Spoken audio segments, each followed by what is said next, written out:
Hello again, everyone, and welcome to another edition of the Wrestling Weekend Recap, where we bring you the good, the bad, and the latest inside news of what happened this week with Monday Night Raw, Friday Night SmackDown, NXT, Aew Dynamite, Impact Wrestling, and even, of course, New Japan Pro Wrestling. That is what we do best on this local show each and every Saturday night here, of course, on this platform that we are on the Ace Armageddon channel. And before we begin, we want to remind you of our opinion and they reflect the views of the platform that we're on or the company that we talk about. And now, don't have a cow. And so pretty much on this episode, we're going to go with the routine like how we did last week. We're just probably going to, we are going to talk about pretty much the highlights that stood out from each and every single show. We're going to keep talking about the Hall of Fame, what's going on with the latest with that. Also, some news that revolves around WrestleMania weekend. We're going to be talking about the card of WrestleMania, which, of course, will be within 2 weeks. It's getting close. Same thing with NXT. It's two-night takeover, stand and deliver, and other things amongst that. But, of course, let's start out with what happened this past Sunday, which was WWE Fast Lane. Now, of course, last week on our show, even though we were running down really fast with the card because of time constraints, and we felt that we were not going to be finishing that finish line at the end of the show, we were going to be cut off. Miraculously, we made it. But we were just giving our opinions very fast at the last moment. But they were all pretty much short, sweet, and honest. And I really felt like Fast Lane as a whole, a whole pay-per-view really didn't felt like it had a lot of things that we were interested in because, of course, from the creative standpoint, Raw, I really had very little less than desired. And, of course, we were still in tune with what was going on with SmackDown, especially when it involved the Universal title, involving Roman Reigns, Edge, and Daniel Bryan, and of course Apollo Crews and Big E. So, let's pretty much talk about what really what we thought stood out, and what actually ended up being somewhat of a disappointment. What ended up being somewhat of a disappointment was the match between Big E and Apollo Crews. We thought we were going to actually see, a straight-up fight, despite that Apollo Crews already made his heel turn.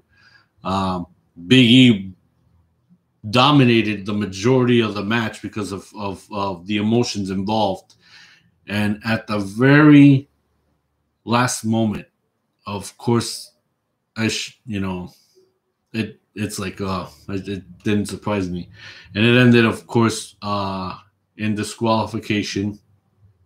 And of course, Apollo Crews, pretty much he laid out the cheap shots, and that was the match. So it's like, okay, and if they're gonna go at it again at WrestleMania, we're gonna expect more or less than what is desired, or if it's going to go on a different plateau. So, we would have to actually check out SmackDown to see, what would be the relay of that whole angle. But jumping into the main event, which was Roman Reigns and Daniel Bryan with Edge as special enforcer in that match. They had a lot of back and forth in domination with these two men. Edge was watching on the outside as he should, maybe a little bit tense on how things could go. And all of a sudden, just when we thought we'd seen it all, of course you got to expect Jey Uso to, get himself involved in that whole fiasco. And indeed he did. And once the referee got laid out, then all of a sudden Edge comes into play. And obviously for Edge, it did not go very well because a lot of cheap shots, a lot of accidents came and stormed to him. And the only thing that he could do was pretty much retaliate. And indeed he did on both men. But it obviously got the best of Edge. So, he whacked both of them with a chair, one for each, and he stormed off. That was it. He couldn't deal with it much more.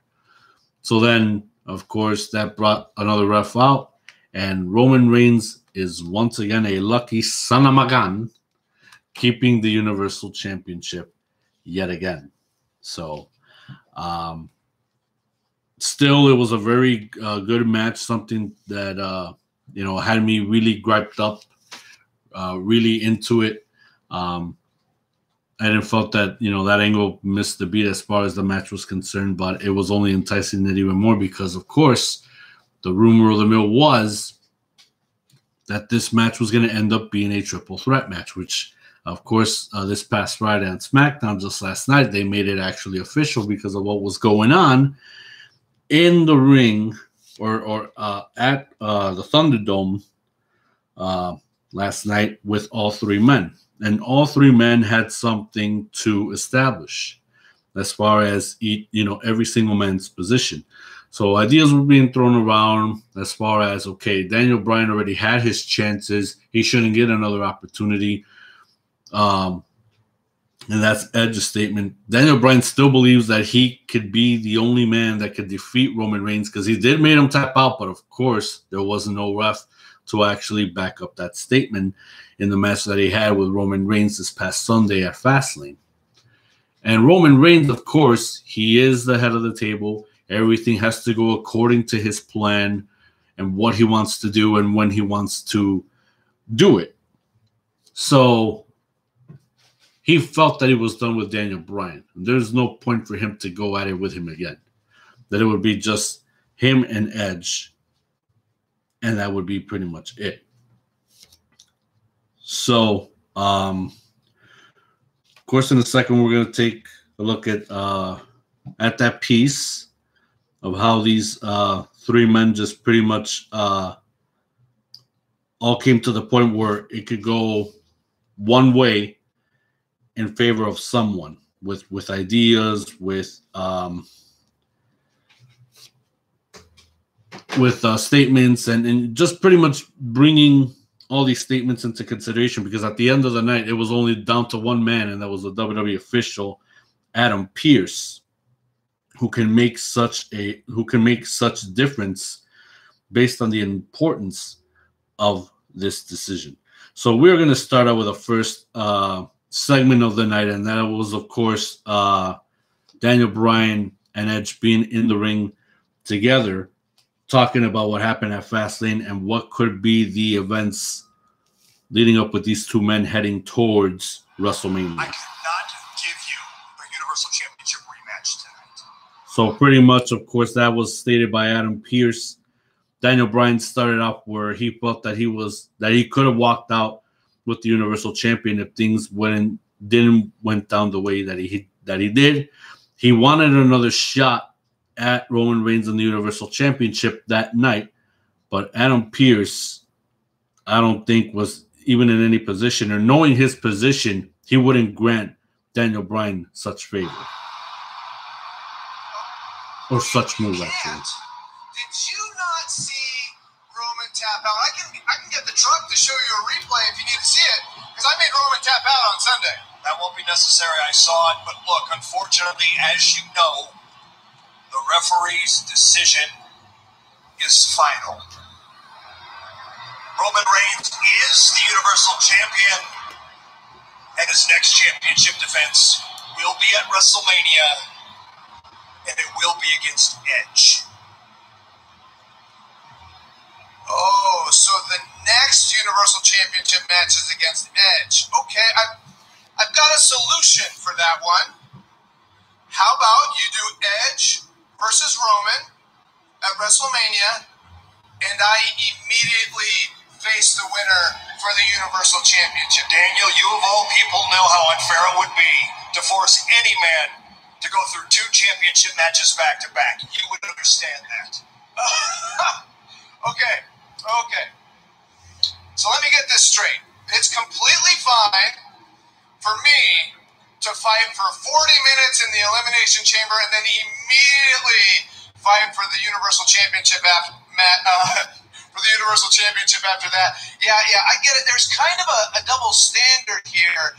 Is that too hard for Edge and Roman? Is that what you think it is? Because how about this? WrestleMania is 2 nights. Night 1, Edge versus Roman Reigns for the Universal Championship. Night 2, the winner of that match faces Daniel Bryan for the Universal Championship. That's reasonable.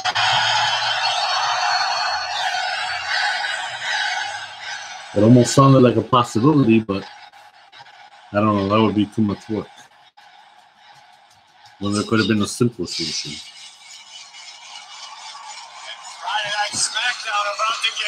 And that brings Edge out here. He just bopped the mic off of Adam Pearce's left hand, man.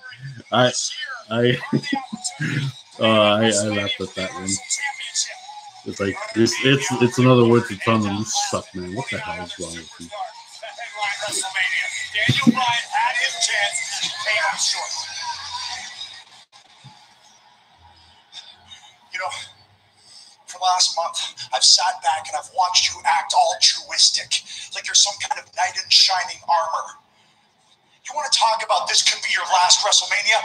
Every match in here could be my last match. For 10 years, I dreamed of getting this back.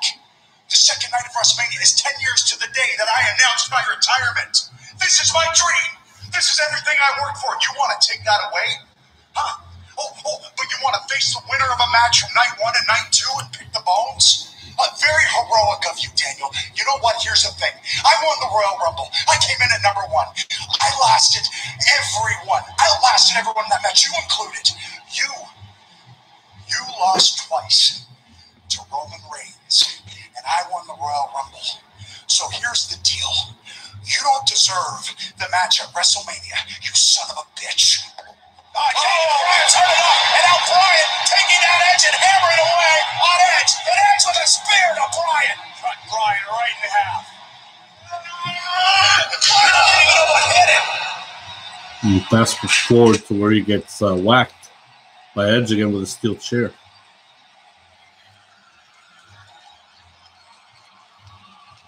Edge staring like a man possessed because he is possessed by the thought and obsession of becoming Universal Champion at WrestleMania. And not Daniel Bryan or any mortal man will stand in the way of the Rated R Superstar.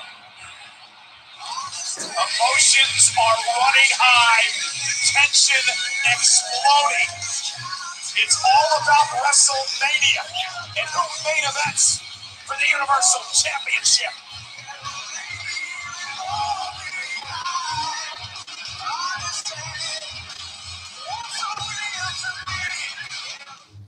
Obviously, on this part, we've seen how emotional Edge gets when, of course, his spot is secure for the main event at WrestleMania for night 2. But the thing that is obviously getting to him is the fact that Daniel Bryan at all costs wants to get into the picture when this should be Edge's moment and not Daniel Bryan's. But Bryan, obviously, from the last month or so, he's been getting really confident in the fact that he could be the only man that can defeat Roman Reigns and even tap him, which we did saw Fast Lane, but like I stated before, the ref didn't see it, so obviously that didn't count. Part of the problem with this picture between Daniel Bryan and of course the number one contender, the radar superstar Edge, and at some point it became the tribal chief, the universal champion, if you will, because it's all about being the leader of the pack. It's about being the top dog. Unfortunately, when it's all about it feels good to become champion, but all of a sudden you let your ego get in the way, and that easily obstructs you. Does Edge have a right to act all egotistic? Sadly, he does, because he earned all of his accolades. He earned the right to be called the ultimate opportunist. You cannot discount Daniel Bryan either. I mean, he really launched the movement for him to become one of the greatest champions. For the big dog, for the tribal chief, if you will, it's clearly come truly a roller coaster, if you will, and that is why he is the universal champion. But here's the one thing that you have to realize, that it's all about what realistically is the greater good for the brand of SmackDown. But sometimes we let egos get in the way that could somewhat change the whole landscape. And of course, the night for Adam Pearce wasn't finished there. It still continued, now with the fact that Roman Reigns and Edge definitely have something to gripe about with the WWE official of what the picture of WrestleMania will hold for these two men. Adam Pearce. The same Adam Pearce that was pressured tonight to make a very bad decision, which he didn't make, which we thank you for, sir, because you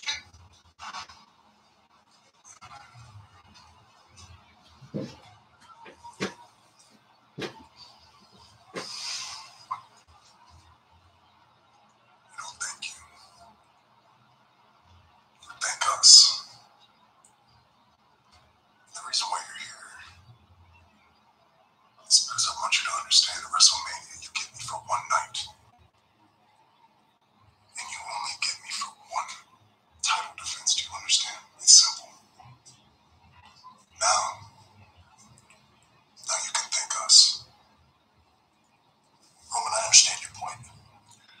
In fact, I'm almost inclined to agree with it. But there are several other things for me to consider, so if you'll excuse me, thank you. Everyone will have my decision by the end of the night. Excuse me.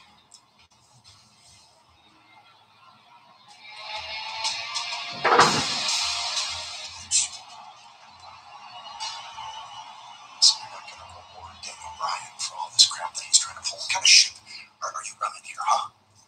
I outlasted 29 other men to win the Royal Rumble. He was included. He lost twice to Roman. I get the main event at WrestleMania one-on-one. What's it going to think about, huh? It's my responsibility to the WWE, not to you, not to Roman, not to Bryan. My job is to get all the facts. My job is to consider everybody's options, and my job is to make the decision. And tonight, at the end of the night, that's exactly what I'm going to do.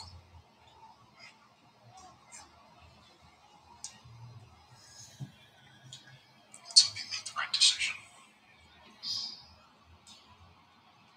Or else.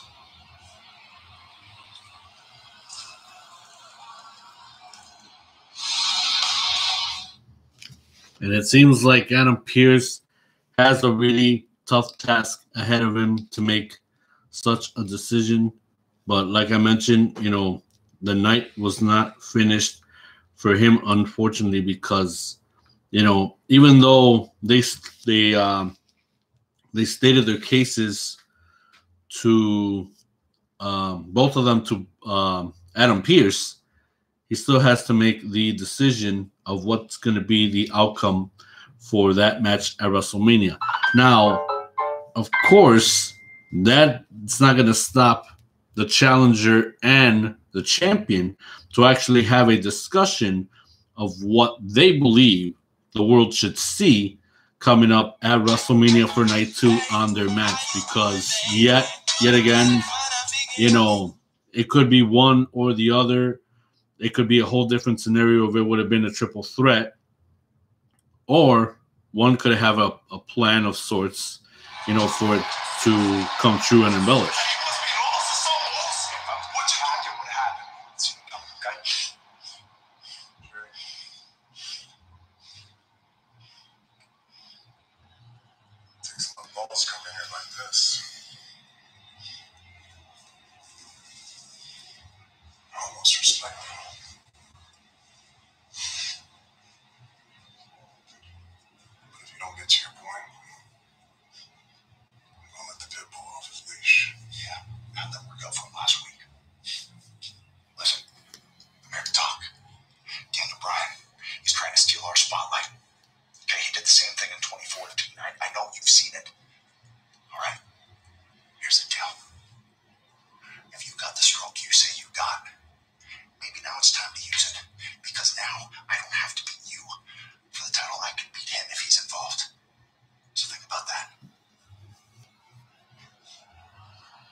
So pretty much what Edge is telling him is that, hey, if he is the man, if he is the head of the table, if he is the one with all the power, if he is the man in the SmackDown locker room, then now he's got to play the cards and make sure that it's only them two to steal the show at WrestleMania without the inclusion of Daniel Bryan. Well, the big dog says that he wants all the cards, but Daniel Bryan is not gonna go away without at least, you know, proving his point.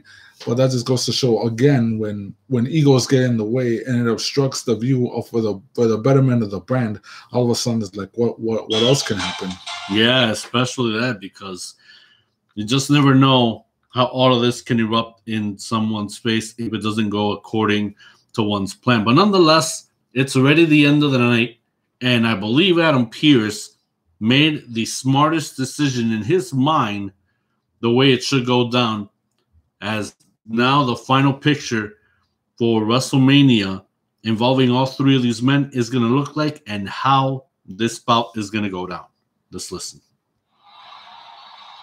The three of you will compete in a triple threat match.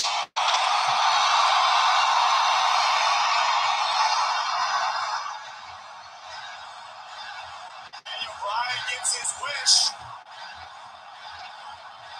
Daniel Bryan's in it. The main event of WrestleMania. Oh, yeah, Bryan and Edge going at one another. This is not what Edge wanted. And now Edge and Bryan. This isn't what Edge wanted. This isn't what Roman Reigns wanted. It's what Daniel Bryan wanted. And a Superman punch by the head of the table. Roman Reigns is incensed. He's irate. Roman looking to make sure Bryan doesn't make it to WrestleMania. Roman now has two opponents at WrestleMania in a triple threat match. Well, he doesn't even have to be pinned to lose his championship. Roman has his way. He's not going to have any opponents at WrestleMania. Edge! Edge is for the champ. And it was failed by Edge again. The rated R superstar is obsessed. And now steel chair in hand. And the ultimate opportunist unloading on the champion. And just mangling his steel chair across the spines of his WrestleMania competition. Edge has snapped. Oh, no. Edge hasn't snapped just yet, but he's about to. Roman Reigns and Daniel Bryan are both down and out. Jey Uso trying to come to the aid of his cousin. And Edge now just unleashing on Jey Uso. Punishing Uso with the chair.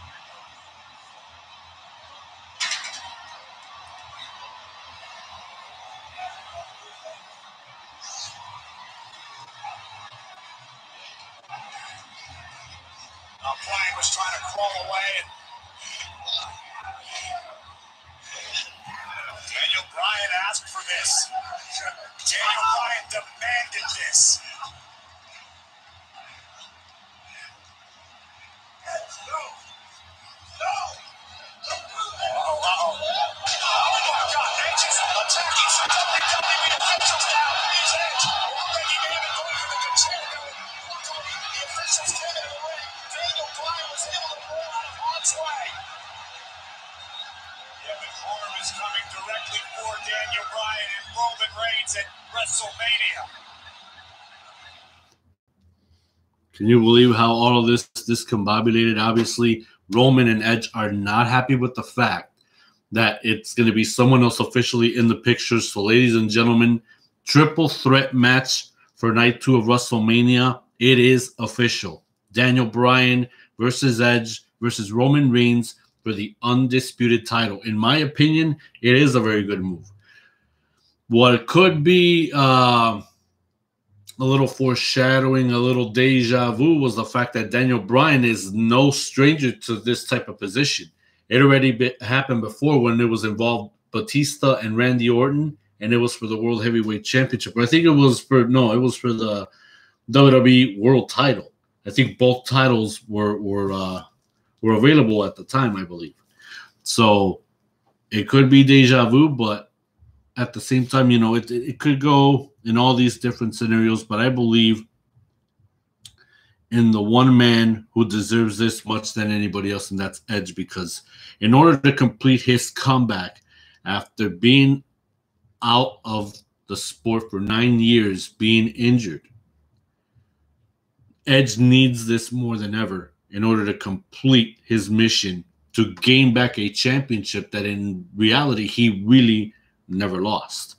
For Daniel Bryan, of course, his main objective is to, of course, stop the reigning, with all the puns intended, of the head of the table, Roman Reigns, and dethrone him of his position so that he can become the Universal Champion. Roman Reigns, his position is very simple. He needs to stay as head of the table. He needs to be the man. He needs to show the SmackDown locker room where the buck stops at and where the level of respect should be shown to this man. Pretty much after what transpired last night of SmackDown, the stakes couldn't be higher, because for Roman Reigns, it's to pretty much find a way to retain the Universal Championship at all costs. But for Daniel Bryan, and most importantly for the Radar Superstar Edge, is to finally attain the Universal Championship. And yes, most definitely for Edge, who has been absent out of the scene for 8 years, who through thick and thin gave it his all and won the Royal Rumble. He feels this is his opportunity. He had a decision to make, and he made his decision. Therefore, he's going after the Tribal Chief and the Universal Championship. Another angle that has been interesting on SmackDown that we felt, still is keen to making a very important match for WrestleMania, because obviously, the way things have been going is that, from what it's looking, inside news, from what it's looking backstage, is that obviously WrestleMania, to a point, it really doesn't feel like all the other WrestleManias. This is all being added in, I guess, a little desperate, to say the least. But at the same time, it's like you don't get that rush feeling. You don't get that buildup of anticipation for the majority of the matches. You're only feeling that with only 1 or 2, maybe 3 matches on both cards. And there's really not a lot to expect for this year. I'm going to be really honest. Out of the 3 events, what I'm really yearning for this bad to wanting to see is the Hall of Fame, because obviously that got taken away last year. So now they're making up for it this year by having both classes celebrated. And I believe it's going to be 5 members one night, 5 members for each class. So in total, it's going to be 10 Hall of Famers that we're going to see get inducted on Tuesday, April 6th, and that's going to be seen on Peacock. So I'm more into that than even WrestleMania. I think WrestleMania is going to be the very last thing that I'm in tune with. So for me, it's going to be Hall of Fame first. When it comes to the performance, because now we have 2 events that are doing 2 nights: NXT TakeOver, Stand and Deliver, and WrestleMania. I'm looking forward more for Stand and Deliver than WrestleMania, to be honest, because they're doing a really, really good job of giving me something to anticipate more than just 2-3 matches. It's all of the matches on both shows. On both nights. Even though the only minus thing is you got to tune into USA for night 1, and night 2 you got to watch it on Peacock. That's the only negative, but nothing to gripe about. Okay. But for WrestleMania, yeah, I'm only waiting for the triple threat match, which is going to be on night 2, and also this match that we're about to talk about. And that's, of course, the rivalry that's been going on with Seth Rollins and Cesaro. Cesaro wasn't seen already for since this past week, but he was seen 2 weeks ago, embarrassing Seth Rollins by giving him that airplane spin, and now they're making a countdown of it. I think he got spun maybe close to 30 times, and in order to brush off this humiliation from Cesaro, Shinsuke Nakamura was looking to get back at his former tag team partner Shinsuke Nakamura. So we're gonna watch. Watch and hear a little bit of that clip that happened this past Friday, just last night.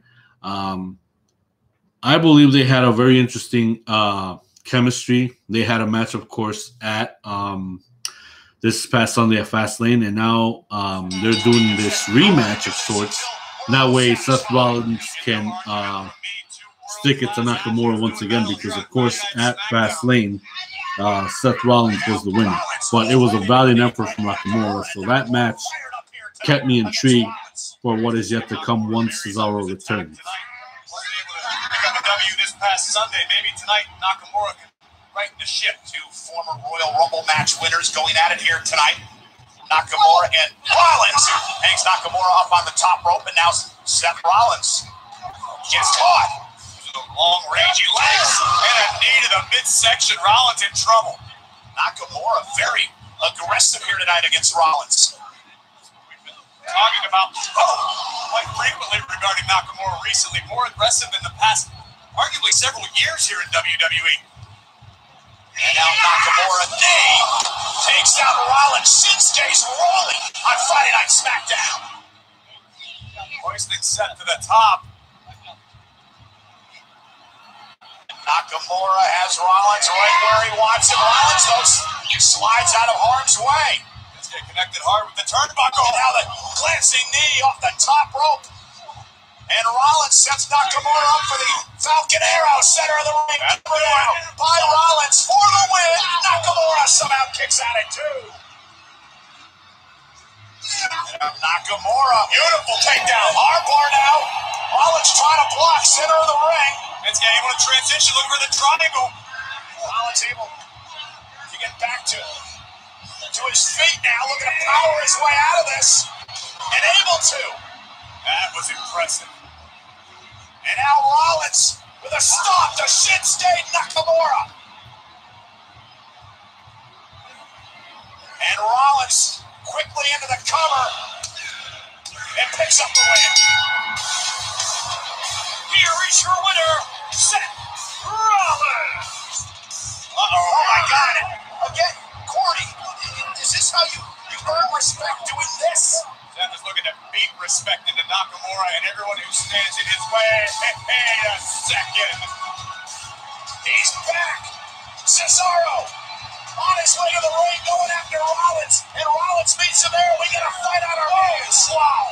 Cut wrench by Cesaro. And now pounding away on Rollins. Cesaro dropping some bombs in there tonight. Look at this. Cesaro hasn't forgotten the two stops that he suffered at the hands of Rollins. One uppercut. Disrespect continues. Look at the swing! The swing! Not again! And Rollins fights out and scrambles away. 22 times was enough. Now at that point, Seth Rollins runs away from another attempt of an airplane spin by the Swiss Superman known as Cesaro. But I believe that, quite personally, this is the push that Cesaro needs, because even though he got opportunities and pushes, but I think this one could be the biggest one yet. And all he needed was that one man that can give it to him, and I believe that is Seth Rollins. And because of that, well, before I even finish the statement, Cesaro wasn't finished with Seth Rollins yet, not at all. So right after Seth Rollins was even lucky of running out of the ring and running into the back, he thought that he was done with Cesaro for the night. And it turns out that wasn't exactly the case. Did you see that? Did you see that? Did you see that? Seth, Did you see that? Did you see it? were you surprised when Cesaro... Cesaro tried to swing me! No, I'm not surprised! I'm sick of it! I'm sick of it, Kayla! I'm sick of the disrespect, and I am sick of being embarrassed week after week by that failure, Cesaro! I told him if he stepped in my lane again, bad things were going to happen. But I'm a man of my word, Kayla. I'm a man of my word. And so I'm going to make it right. If he's got the guts, if he's man enough to match at WrestleMania to Cesaro, where I will teach him a lesson about respect once and for all. Never today, tonight will never happen again. I will never be disrespected. I will never be embarrassed. And I will never, ever be swung by Cesaro again. Never, never, never, never, never, never. No.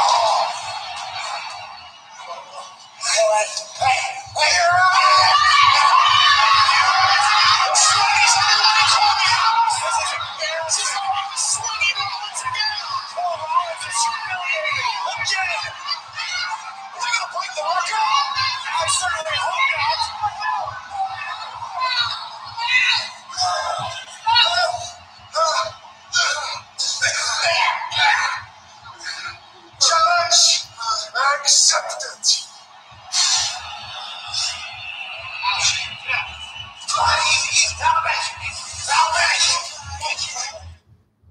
Well, it is official, and I definitely got to say never.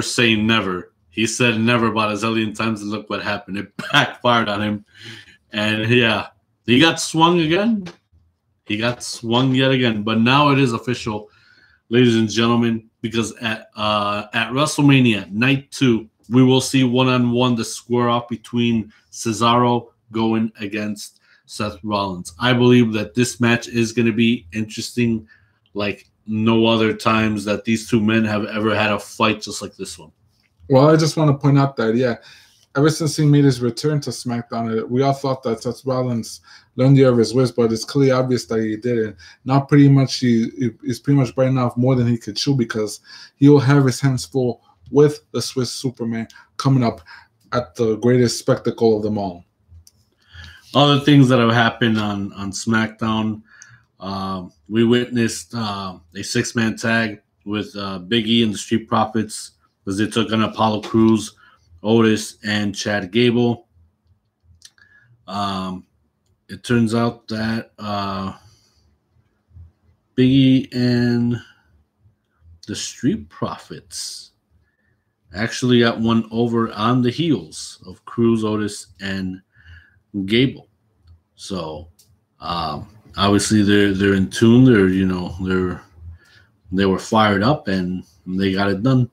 Sami Zayn, of course, got confronted by Kevin Owens, wondering why the hell did he kick his head off the previous week. But that's all Kevin Owens wanted to know. But Sami Zayn just kept on talking out of his ass, and he just didn't shut up. He wanted to know was not necessarily why. He just wanted to know if he will face Kevin Owens at WrestleMania. So them two, it's official. Sami Zayn said yes, and they will have a one-on-one match. Other things that have happened: Rey Mysterio went one-on-one with Dolph Ziggler, and Rey Mysterio defeated the one portion of the Dirty Dogs. Yeah, Dirty Dogs. But Rey Mysterio won his match. Of course, there was interruptions from Robert Roode, and Dominic Mysterio balanced the scales of justice. And yes, Rey Mysterio won the match against Dolph Ziggler. Bianca Belair went one-on-one with Natalya, but because of Sasha Banks's interruptions, it did not went well for Bianca Belair, and Natalya ended up winning the match. And that's pretty much what took place on SmackDown. So let's jump now to AEW Dynamite. Now, in my opinion, I know we should have started out with them, but I still couldn't get off watching SmackDown. I mean, the episode itself, it was decent. It really was. There wasn't a lot of things that almost got my attention, but the only thing that I was just looking forward to were the angles between the three guys, Reigns, Edge, and Bryan, and of course, what was the follow-up with Seth Rollins and Cesaro. So with that, now we talk about Dynamite. Now, Dynamite, this past Wednesday, it was no doubt explosive. Yet another episode going down in history as one of the best. A lot of things went down as well. The world is still talking about the match with Thunder Rosa and Dr. Britt Baker. Dr. Britt Baker, my goodness. She couldn't have come out with the most despicable promo in history, but, one of the best as a heel, nonetheless, because she still holds it with such conviction, down to the fact that her and Thunder Rosa did steal the show for the main event the previous week. And you know how we say it in Spanish, honor a quien honor merece. And I believe Dr. Britt Baker deserves that honor, more than anything, because her and Thunder Rosa busted their asses to deliver such a match. And guess what I found out? It turns out that Tony Khan was even at a point where they were going to let this match ride based on the shots that Thunder Rosa and Dr. Britt Baker were ready to do for this match. Now, Tony Khan believed exactly just like I do that, the element of blood and all the cutting and dripping and all that, it was really never necessary for this match. That the emotions already pouring into this after, months of buildup was just enough in order for one of them to end it once and for all. But they wanted to surpass it. They wanted to add just about as much elements as they can. That way they can grab the world's attention. That way they can grab the fans' attention. And they succeeded at that. So everything went down the way that it did. And, this match is going to be talked about for years to come. That I have no doubt. So I believe, in this show, Dr. Britt Baker has earned it. So let's listen into that infamous promo that she has made, because, that's one that is going to go down for ages. I really do believe that, and we're going to take everything that she says in with a pinch of salt and a dash of pepper. That had the world talking on social media, and here with Dr. Britt Baker, I think she deserves a round of applause for one of the greatest matches that we have ever seen. And yet again, Tony Schiavone, of course, interviews Dr. Britt Baker.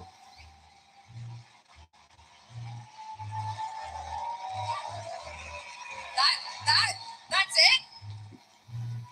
That is the warm welcome you give me for the hell that I went through last week?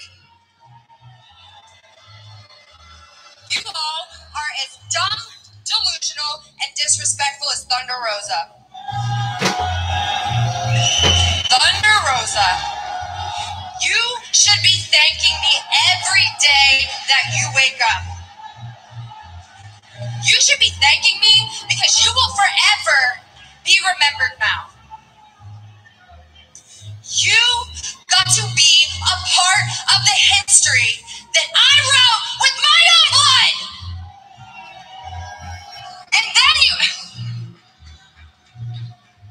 And then you had the audacity to stand here in my company, in my division, and say that you put the women on the map.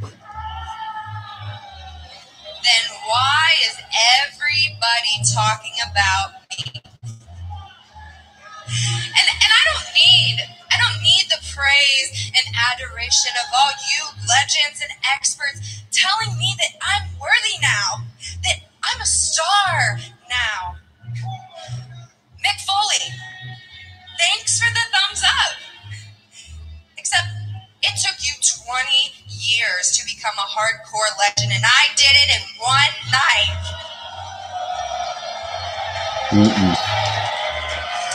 And that night, when I had 87 thumbtacks in my back and the blood was flowing down into my eyes, I've never been able to see more clearly. Because Tony Khan, you're out here looking for every legend that ever has been, when you have the biggest one right here standing under your nose. Because not only did I make history that night, I put AEW on the map. And those 3 letters, AEW, come second to the most epic 3 in all of professional wrestling. DMD.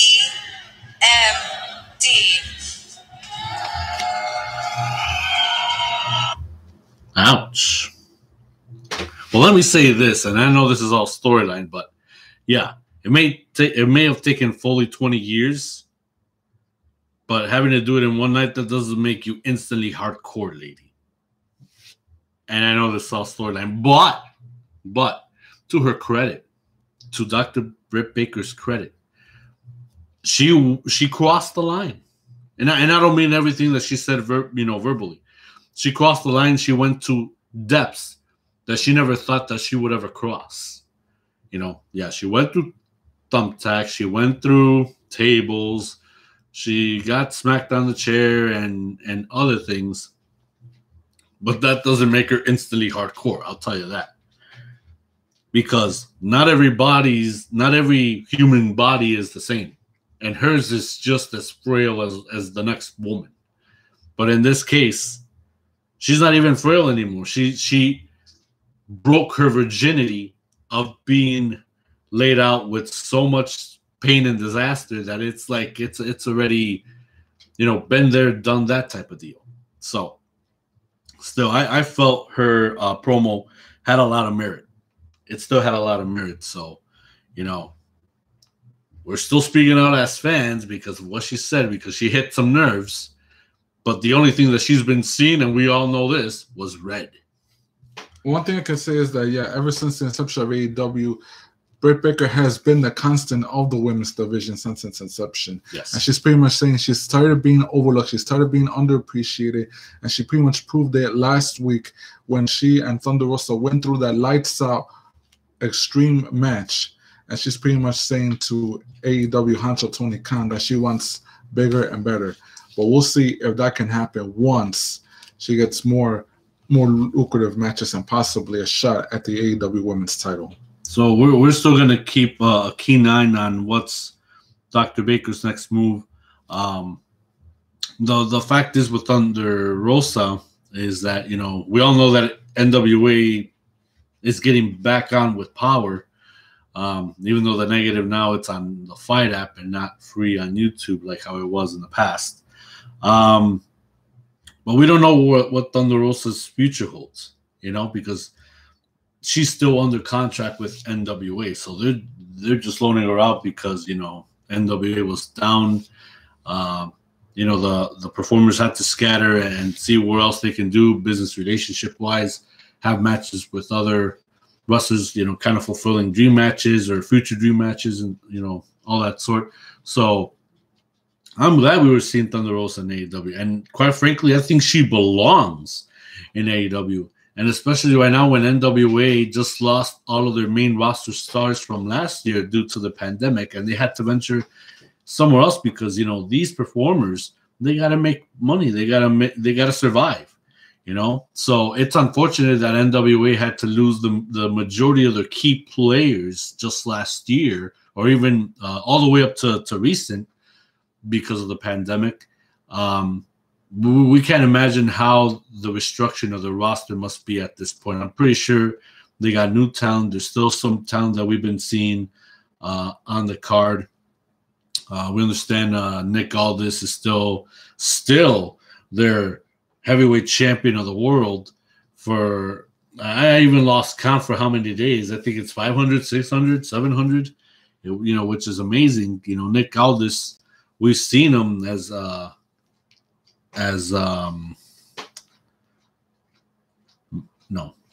was his name in TNA?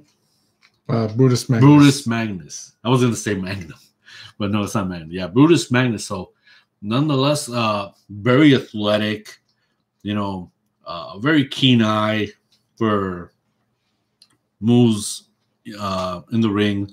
He's a really good athlete, very, very great at what he does, and he deserves holding on to that championship for as long as he can, because he just demonstrates night in and night out what an athlete, what a champion he truly is. And they don't come any better than Nick Aldis in the NWA, of course. But there's going to come a time where there has to be somebody that's going to have to knock him off his perch, and he's going to have to start all over again. Who is that going to be? We don't know. Are we ever going to check out NWA Power once again? God knows. We don't even have the Fight app anymore. We're going to have to re-download it. Hopefully I have enough space for that one, you know. Another thing that we are going to check out, we definitely got to talk about the top match. The very first match on the card, Kenny Omega and Matt Seidel. I loved that match. It showed that Matt Seidel could be another key player, could be another main eventer, you know, if AEW would give him an opportunity at that, because I believe Matt Seidel kept up with Kenny Omega to really to a point, because if this would have been for the championship, it would be a match talked about also for years to come between these two guys. No doubt about it. And pretty much Matt Seidel, ever since joining AEW, he's pretty much working his butt out to become one of the top stars in the promotion. And pretty much he was pretty much wrong and has been victimized constantly by Kenny Omega and Don Callis. And last Wednesday, he pretty much got his shot. And pretty much it was a fantastic title defense. And pretty much Matt Seidel says, I am worthy to be part of the AEW roster, but how far is too far with Kenny Omega and another of his corners? I can't really say. So right now we're going to check out some of the highlights of that match, because I still believe that match was worthy to be first seen on that show, and it really, to me, it really made a difference on how that show was pretty much booked first, you know, to start. Seidel looked like he might have tweaked that knee on the landing there, falling off that top rope. Seidel looking concerned, as he should be. You see the great reflexes by Omega. Brutal landing there from Matt Seidel. That was a hell of a counter, I can tell you that. He's got the full Nelson. He could be thinking, snap, dragon suplex. Nobody does that better than Kenny Omega that I've seen. He's a great high flyer, but he has so many dimensions to him. That's all pop in the hips, guys. Incredible explosion. The legs crossed. And oh! I thought Tanahashi was great at that dragon straight, but Omega's got over anybody I've seen. Really efficient. Kenny is really enjoying this weight and power advantage that he doesn't typically have against Seidel tonight. Seidel against the ropes, looking for V-trigger. Seidel rolls through. What? High stand! Holy smokes!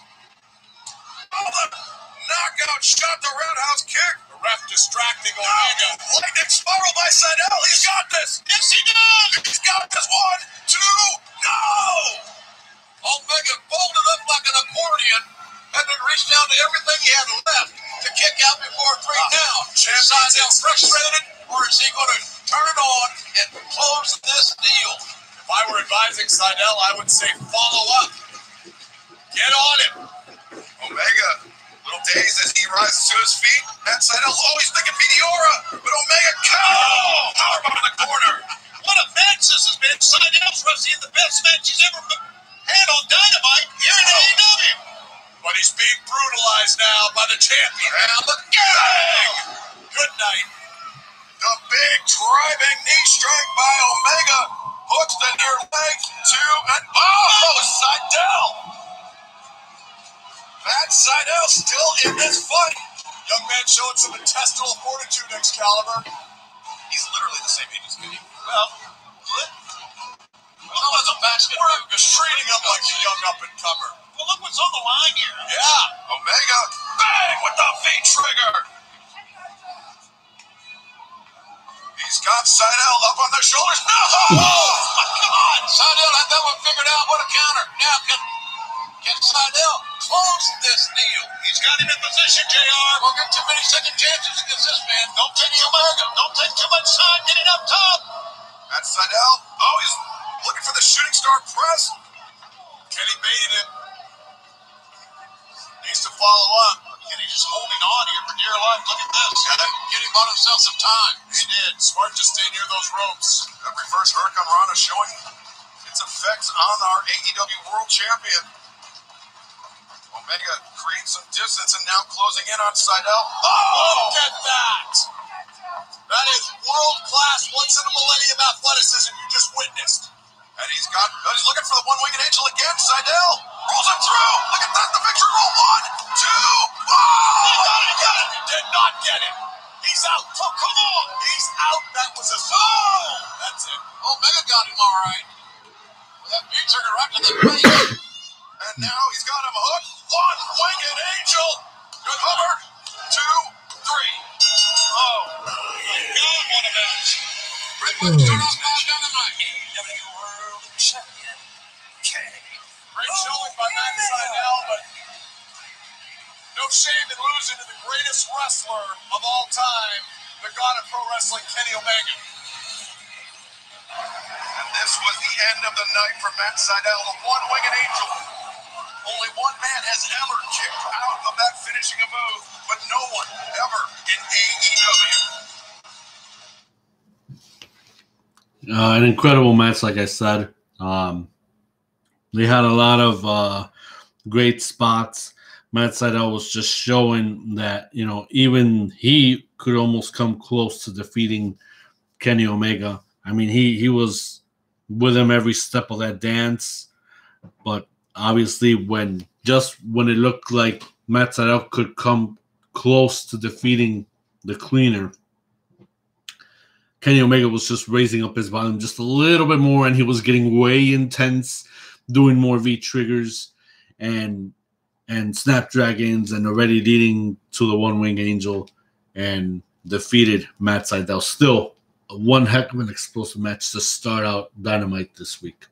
Truly was a phenomenal title defense. And Matt Seidel did everything he could to become the new AEW World Champion. But What's up? Clearly,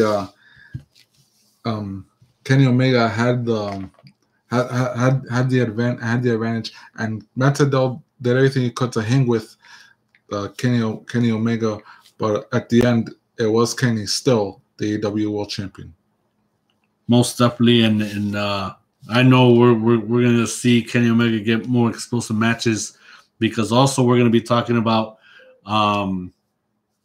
his next involvement with Impact Wrestling. We're going to jump to that in a little bit too, as far as Kenny having to defend his championship against Impact World Champion Rich Swann at the next Impact pay-per-view, Rebellion, which officially this week they decided to switch the match. Well, not the match, but the pay-per-view. They were going to schedule it for April 24th. I said April 24th, right? So yes. Only we would see the April calendar, but all we got is March. So bottom line is, it was going to be stated for a Saturday. They decided to move it to to Sunday. So now Impact will be showing Rebellion on a Sunday, which would be, I hope I got the date right, it's April 25th. And it's going to be shown on here in the United States on Impact Plus. So, of course, other matches is already on the card, but the main event will be champion versus champion, pretty much like a winner-take-all. Obviously, we already talked about Kenny Omega becoming Mr. Belt Collector and all of that. So we're going to jump with more details on this last-minute move. And another date to mention is that Impact Wrestling, after supposedly hearing the rumors that WWE might move NXT from Wednesday to Tuesday nights, I don't think Impact decided not to do things at the last minute, but they already decided to move Impact Wrestling on Access TV from Tuesday nights to Thursday nights. Same hour, 8 p.m. Eastern, 7 Central on Access TV. and it's going to begin April 8th, which coincidentally will be the same night as night 2 of NXT's TakeOver Stand and Deliver, which will be shown on Peacock. So we still don't even know.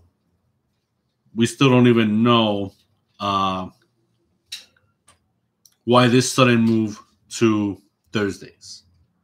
But nonetheless, we'll continue with that in just a little bit.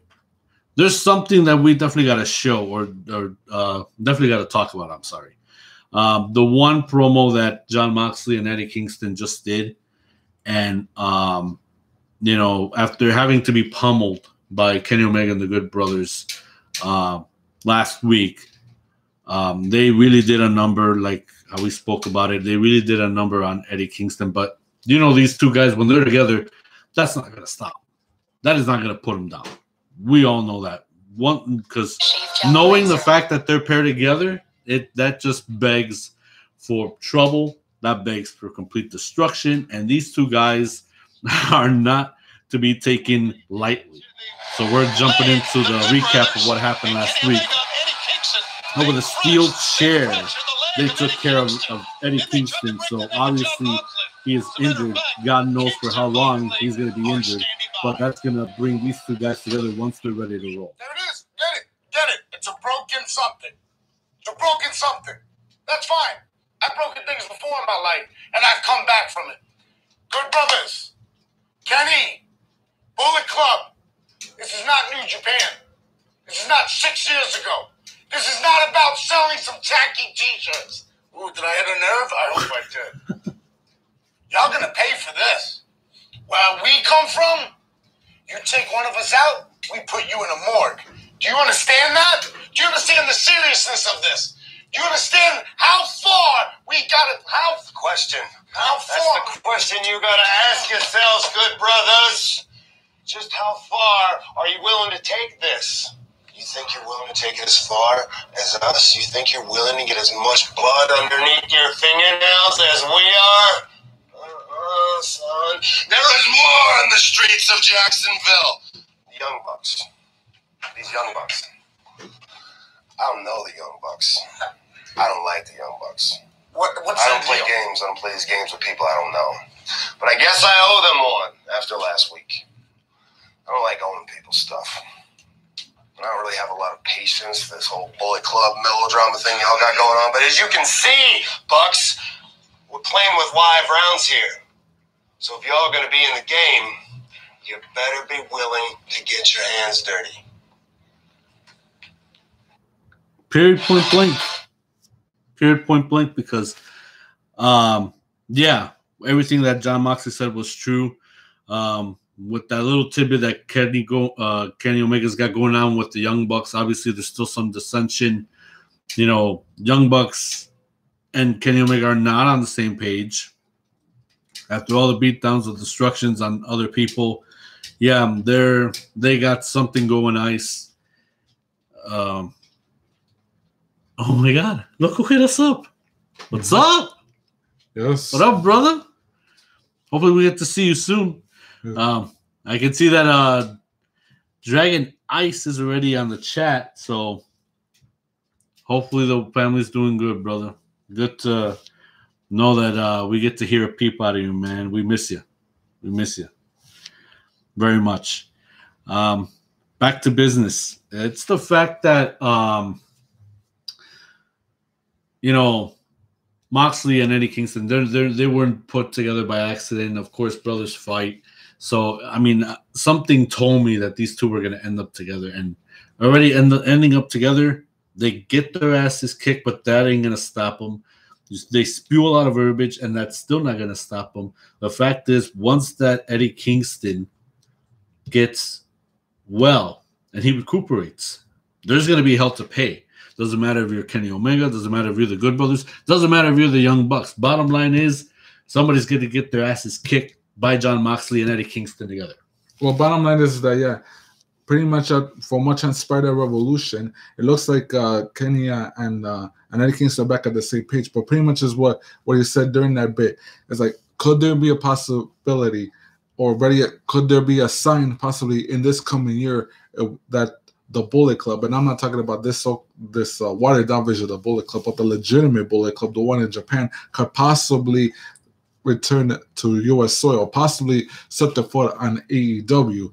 Right now, it's a big if, because pretty much at this moment, Kenny is playing a lot of games, but we'll see if he plays the right cards, and we'll see if everything goes his way.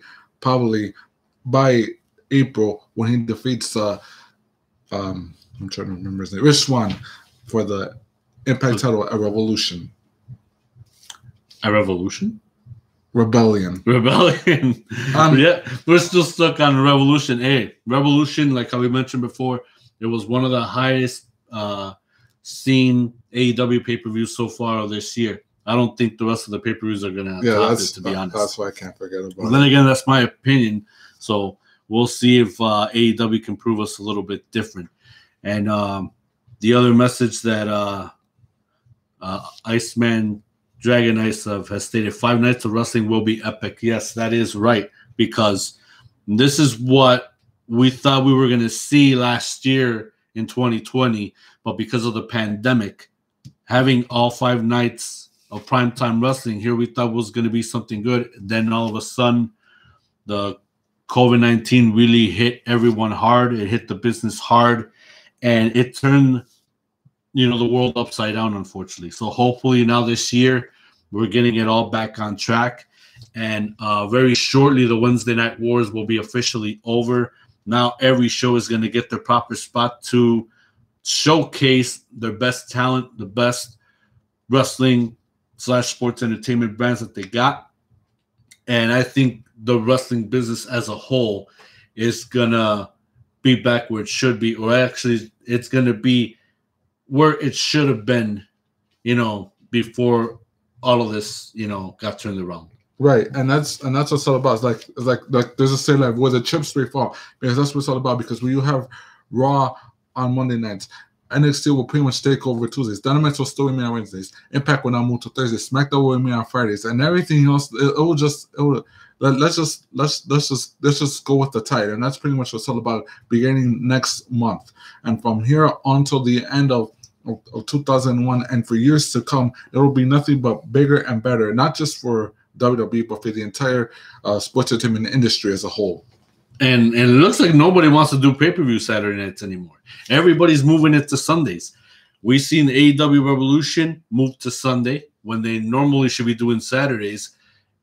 Impact Wrestling was doing Saturday pay-per-views. Now they're moving it to Sunday.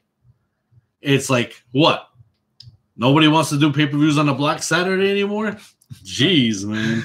Well, but then again, better for us, because now Saturdays belong to us. And if we get the viewership together, because we know that we don't get a lot of viewers on live, but afterwards, we see the view numbers, and we appreciate it. We thank you guys for that. We're gonna have to vote up. We're gonna have to make a tally and vote it up to see if we should still stay on the air with this program. What do you say about that? Because I think that'll speak a lot.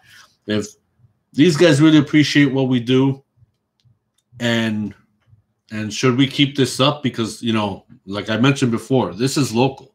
This is nothing that's going to be like, like how Wrestle Talk promotes themselves, like how Pro Wrestling Unlimited, promotes themselves. To me, this is local. To me, this is, Chicago. To me, this is, we still talk about wrestling / sports entertainment. We just give our insight on what we see, what we feel should happen, not just for WWE, but for AEW, for Impact Wrestling, for Ring of Honor, for NWA, whatever, because we are truly passionate fans of sports entertainment. So as far as for those of the aforementioned platforms that we said, this is no disrespect to you, because you'll work hard in your jobs, but we are just doing things our way. This is no any way showing no disrespect.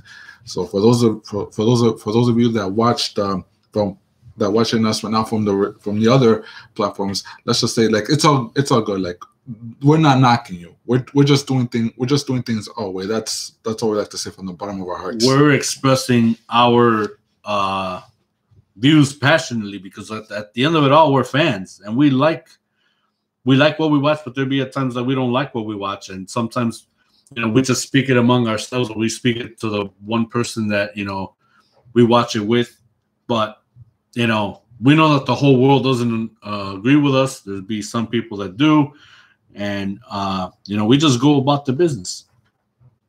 Getting back to business, another match that I was impressed with was Ty Conti and the Native Beast Nyla Rose.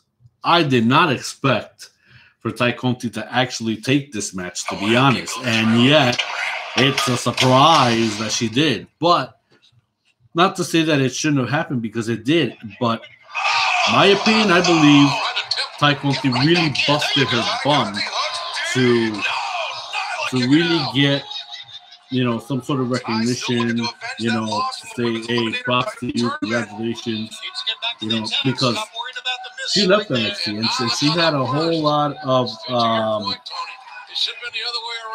she's got a lot of tenacity. She's got a certain something, in my opinion, and it was a mistake for WWE to let her go.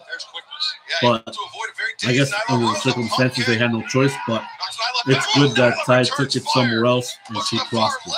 She's getting the opportunities here in AEW. And I believe, in my opinion, this one was the biggest yet. Near fall that we might anticipate. Beast bomb coming up here. No, Ty rolls over. Nyla trying to sit back, hammering down.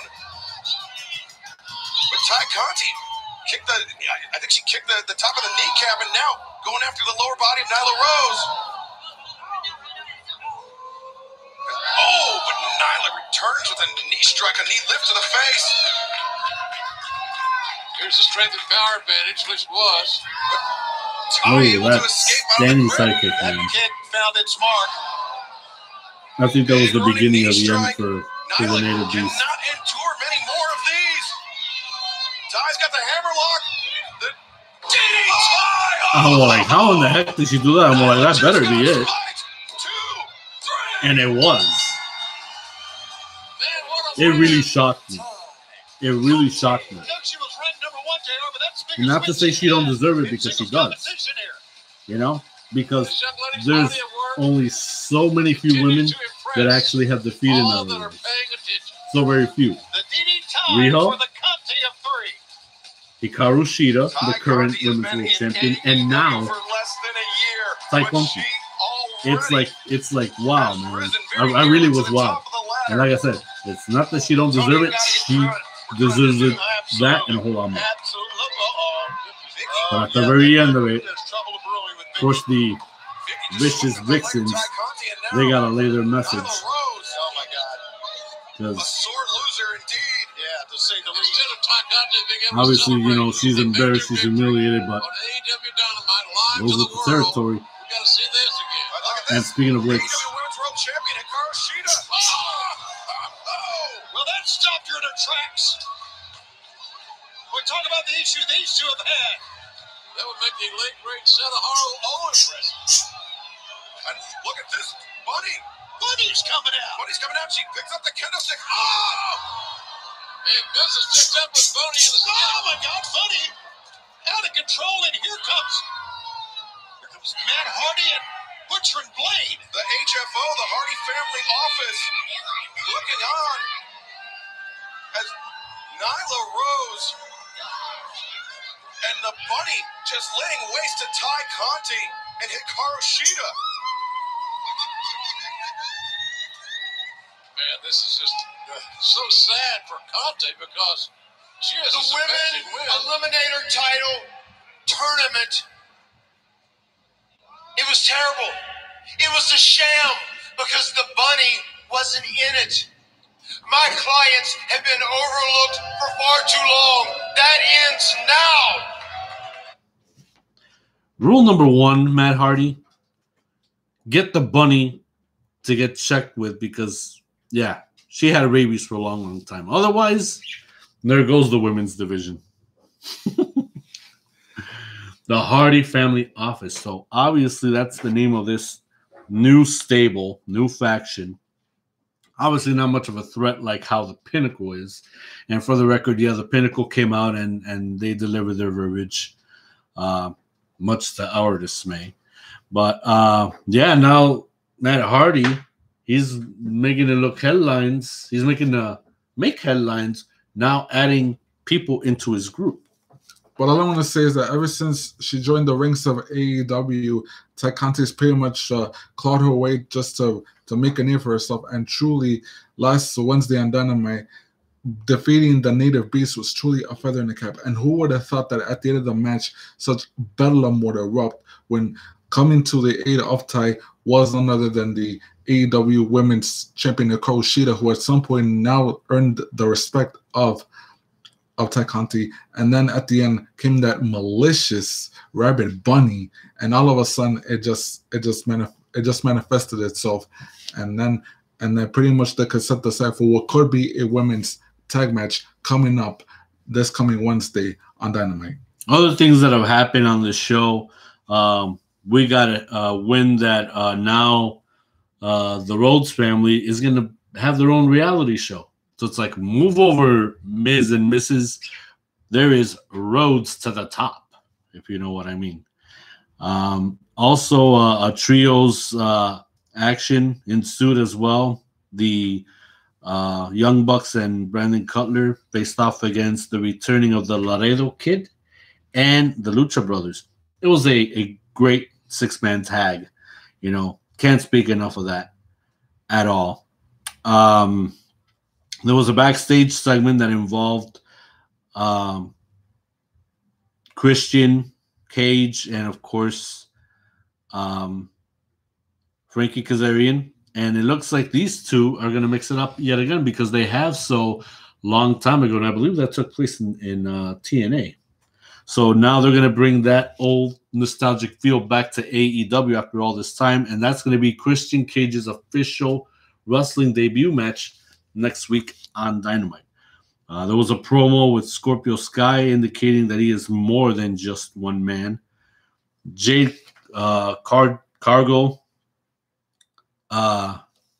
is going to let Red Velvet step up to her. Obviously, there's still some unfinished business, but I'm going to state this once again.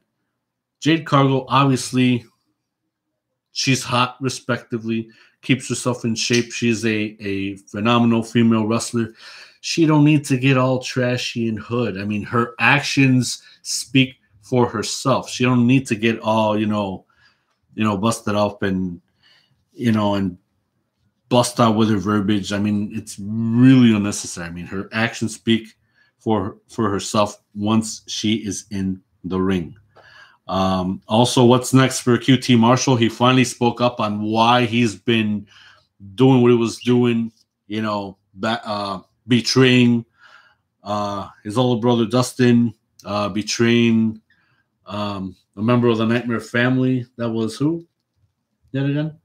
Lee Johnson. Lee Johnson. Okay. Lee Marshall. God rest his soul. Hangman still continuing as always. And of course, the main event that took place, that was the TNT title defense. That was Darby Allin against a member of the Dark Order, John Silver. My goodness, that was #1 rated on YouTube. And it really, really stole the show for the end of Dynamite. But unfortunately, from what I seen in a report, John Silver suffered a really serious injury, and chances are he might be out for a good period of time. We don't know how long that's going to be, but it's really unfortunate to hear that after seeing such an explosive match to end this week's Dynamite. And John Silver really was excited to show what he was all about, and I was impressed. I was really impressed. Darby Allin yet knocked it off of the ballpark yet again and still kept the Turner Network television title. And let's jump in now to Impact Wrestling. The one moment that we never thought we would ever see is literally yet again, Kenny Omega making his walk into the Impact Zone and, having to talk about Rich Swann. So, okay, so I really was right. So Rebellion will be Sunday, April 25th. So, like I stated before, that pay-per-view that was originally scheduled for Saturday, April 24th, is they have made the decision to move it to Sunday, April 25th, and it will be seen here on the United States through the Impact Plus app. So if you want to check it out, that should be the one match that you should not miss, because I believe Rich Swann, from him leaving WWE and having to come to Impact and bust his ass to get to the top and where he's at right now, I think he truly deserves it. Well, we'll see how this time match will go, because it's gonna be as combustible as ever, as Rich Swann will do anything it takes to retain the Impact title. But Kenny Omega is on the quest. But we'll see what happens from now until Rebellion. Well, before we even listen into that one promo that Kenny Omega and Don Callis did on Rich Swann, I think we should listen into one of Tony Khan's ads, where in this one was featured Kenny Omega and Don Callis. All Elite Wrestling. And I'm standing here with the owner of AEW, the Forbidden Door himself, Mr. Tony Khan. We've got some very special invited guests as well. The AEW World Champion, the AAA Mega Champion, a man who will vie for the Impact Championship coming up very, very soon. We're talking about the one and only Kenny Omega, along with Don Callis. And tomorrow night on Dynamite, live on TNT, Kenny Omega will face Matt Seidel. Which we talked about, a really good match. Best match to start out AEW Dynamite this week. Thank you very much, Tony. And we've invited Mr. Omega and Mr. Callis here today for our special paid ad on Impact Wrestling for tomorrow night, AEW Dynamite Live, so that they can talk about Kenny's match with Matt Seidel with huge implications potentially. Tomorrow night, Matt Seidel wrestles you live in Jacksonville on AEW Dynamite, and if Matt Seidel wins, he gets a title shot against you on Dynamite. No. I did the math, though. I did the math. There's approximately a 0% chance that that's going to happen. It's nothing against Matt Seidel, but he's getting in the ring with literally the god of pro wrestling. Every night, when you step into the ring on AEW Dynamite, anything can happen, ladies and gentlemen. It's going to be a great night of wrestling. You guys put me in a position I never wanted to be in last week at Elevation. Hey, let me cut you off right there. Anything can happen. Anything can happen, right? Okay. How about this for anything can happen? Just pay that. We're walking out. Get out of here, Tony. It's going to be Dad, you're supposed to be paid. We didn't get a dime for That's this. fantastic. Yeah, you're paid by me. Hey, ladies and gentlemen, it's going to be a great show tomorrow night on AEW Dynamite. The TNT title's on the line. Kenny Omega's going to be there. Tone, tell them all about this huge card. Yeah, I mean, they only had him for a little bit, and they didn't even spew all that much verbiage on that paid ad. But that's one of the many things that I like about on the Impact show so far. Tony Schiavone, Tony Khan, of course, they come out paid ads to update on what they can see for AEW. But now that it's moving to Thursday, probably we're not even going to see that anymore. Or unless if they continue with it, then they're going to have to talk about what people can expect until Wednesday. And that's going to be a very long wait, because it's a huge difference, having to see Impact on Tuesdays, having to see the paid ads of Tony Khan, and you're just already wish that it was Wednesday just by seeing what's on the card for Dynamite. Now the negative is going to be once, a switcheroo happens, Impact now Thursdays, and if they still do decide to do these ads, these paid ads, now it's going to be a long wait until next week, Wednesday. But we'll see if those paid ads are still going to continue, or if those are going to be the end for Tony Khan, and he can still do what he does best, and that's being in gorilla position, producing or whatever his role is. We really don't know. So now we're going to jump into the promoted ad. Excuse me. One of the ads that Kenny Omega, the promo that he did with Don Callis to help push, for the pay-per-view as well. It starts out with the Good Brothers already at Kenny Omega's locker room door. They're not there. They're not inside. Clearly. Otherwise, they're against the doors. Or maybe they are. No, what do you think? This is about the tag titles? I don't know. We're going to get the tag titles back as soon as Finn and Juice get back from Japan. They're ours. No, this can't be. What's going on? I don't know.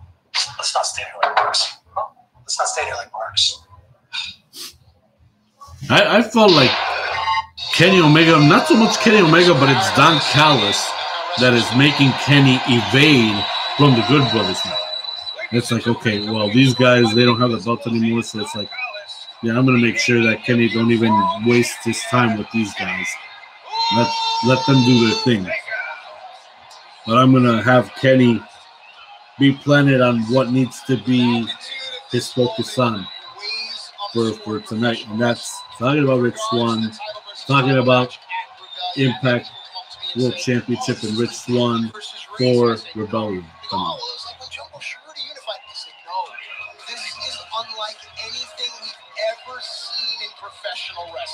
Honestly, I don't know how this pitch is gonna look like. Actually, we're just gonna resume it in our own words because since obviously this one had the most views and YouTube decided to put in ads in between, it's like nah. But bottom line is Kenny Omega came out and he stated that he's pretty much at the pinnacle, and not to put a pun to that, but he's pretty much at the point where he can be God, just by Don Callis' statement that what Don Callis stated is that Kenny Omega at this point in time is that he is better than Hogan, he's better than Flair, he's better than Dusty Rhodes. He's better than who's the first world champion in 1950 who held a world title? He mentioned those old schoolers as well. Buddy Rogers. I heard they mentioned Gorgeous George. Just pretty much all these guys that have been the best world champions throughout wrestling history in the last 50 years. So it's like now Kenny Omega's at that stage where Mr. Belt Collector is really going to look forward to holding the Impact World title right next to the AEW title. Oh, and here's a real kicker. He says he's better than Ibushi, Kota Ibushi, his former tag team partner from New Japan Pro Wrestling. The balls on this guy. And Kota Ibushi just became a New Japan Pro Wrestling World Heavyweight Champion. So the IWGP title uniting it with the Intercontinental Championship. Now he's a world champion.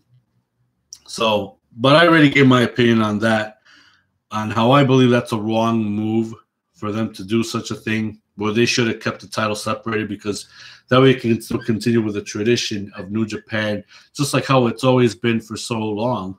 And now they just already want to change it up and make it interesting. Not so much, but I don't want to knock down Kota Ibushi either. Kota Ibushi's a really, really phenomenal wrestler. We got to see that, already at the height of the popularity of Bullet Club, when Kenny Omega seemed to be conflicted to go against Ibushi. But look at the position now. Look at his position now. It's 2 years later after the fact that now he feels he's better than his own former tag team partner. The balls on this guy. It all goes back to that. The balls on this guy. Well, pretty much Kenny Omega now being the AAA, lightweight champion, I guess as they call it, the AEW champion. Yeah, because he's still the AAA mega champion. Yeah, it's still the AAA mega champion. When the heck is he going to defend that belt? Right. Or when the heck is he going to bring it out on camera if he wants to be this Mr. Belt Collector? Very good question. Now gunning for the Impact World title, and then possibly gunning for the New Japan World title, and I'm like, and that's pretty much the essence of what the Forbidden Door is all about. Through that Forbidden Door, Kenny Omega is taking a leap. He's taking one leap after another just to ensure that his stock means more than all the others. But the question is as to how far Kenny will go just to make sure that he is the ultimate name in this industry of sports entertainment. Yeah, I mean, because a man can only go so far, and yet Kenny Omega, his hypocrisy and his arrogance can only just go beyond limits. Just go beyond limits, man. But that's the way it is, and that's why his loyal fans love him for it. Other things that happen in Impact Wrestling, of course, the Knockouts champion Deonna Purrazzo had a one-on-one with the OG of the women's division in the WWE, and that's Jazz. Deonna Purrazzo screwed her to the very least minimal, and she won her match. There was the X Division match with Ace Austin and I believe that it's TJP. But nonetheless, Ace Austin won it as well. The singles match with Rohit Raju and Falaba. Of course, Raju, he was up to his dirty tricks, and he screwed Ba to the least minimum. And I'm barely getting to know these guys because I haven't followed all that much. I mean, I barely got back into this just 3 weeks now. Trey Miguel and AC Romero, obviously that was one heck of a kick-ass match, much to Trey Miguel's credit. Still getting to know these guys, but Trey Miguel, he came back for a reason, and he didn't left with his former partners, which are now MSK and NXT. But Trey Miguel's doing pretty good for himself. I'll give him that. But the one match that I really felt as the main event, where kind of in relation to where everything is happening with Kenny Omega and the Good Brothers, Carl Anderson had a one-on-one with Eddie Edwards, and that one was just a really knocked-out drag match, but interesting to say, to their credit. It was a really interesting match, and they could have ended better as the main event nonetheless. So now let's jump to Raw. And of course, we really can't say, anything positive on Raw. And I think they still got a lot of work to do, to be honest. Let's jump right into what we witnessed at Fast Lane this past Sunday to what we've seen on Raw. Alexa Bliss and Randy Orton, I think, in a way, it was kind of a waste of time. If I wanted to see something sci-fi and gothic, I should have just changed the channel and watched something on sci-fi. Maybe Poltergeist even. So I'm like, okay, Randy Orton got blocked by fire. Randy Orton almost was an inch away of getting the freaking lights dawn on him. The fire again. And I don't know how many other... before the match, Papa Shango was doing his tricks again. I'm pretty sure they're in conjunction with Papa Shango. Otherwise, there wouldn't be a reason for him to be spitting out black goo out of his mouth. And then the icing on the cake. The return of the Fiend. And he came out like if he was freaking burnt up Marshmallow Man. I'm like, okay, is this the end result of crispy? Because even the Wrestle Talk guys, they were calling him he was Kentucky Fried. I'm like, wow. Yeah, so, but here's my opinion. I honestly think that they brought the Fiend back way too soon. They could have just ended with the hand. They could have dragged them down maybe halfway, and maybe Randy Orton could have tried to fight it, get back out there and not being sucked in underneath the ring, and just kick the hand and make sure that it goes down and just runs away, and then let Alexa Bliss win the match. It still would have been the end result, And then from there, what they could have done is work with the Fiend as far as try to rebuild him, like, you know, trying to retape his body, kind of like do an operation on him. But now he would be more sick, he would be more devastating, and he would be more evil than ever, because I still can't get that picture off my mind of what the blueprint was going to be for him once he came back. He was going to look evil. He was going to look satanic. He was going to look like if he was the devil's next favorite son, so to speak.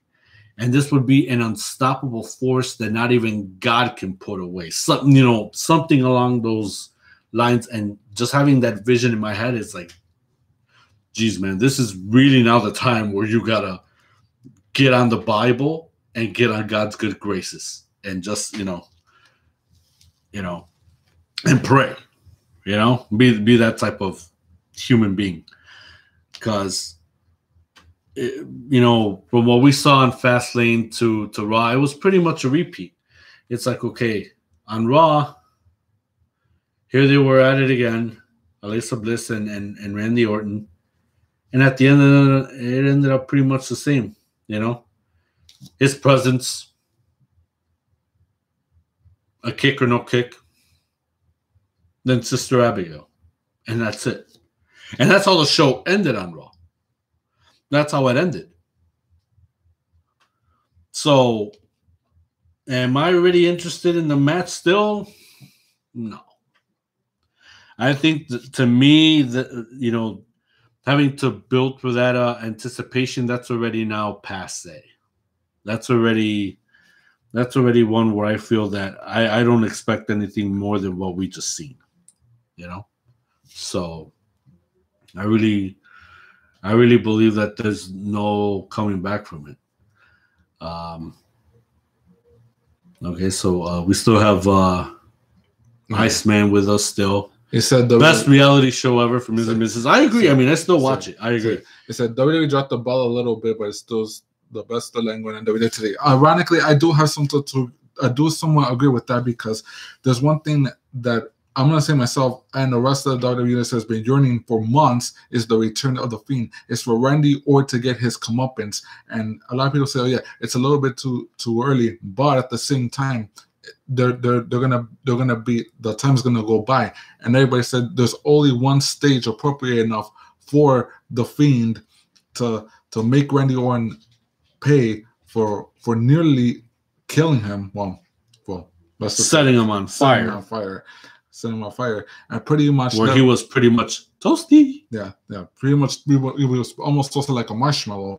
Nevertheless, the stage is going to be set up where they will face off at WrestleMania, and hopefully this, for the record, Randy Orton faced off the Bray Wyatt in a match that quite frankly was less than appealing. But since he's facing off the Fiend, it has to mean more. It has to mean something. It's like you really have to take aspects from TLC all the way up to leading up to WrestleMania, so that way it could grip the audience to say, now Randy Orton will suffer the consequences for what he nearly tried to do to the Fiend at TLC. So now even though I didn't want to, but we're gonna jump on this clip of the angle with Randy Orton trying to summon the Fiend again. I told you, Randy. Be careful what you wish for. Of course, Little Miss Bliss with her Fiend in the box.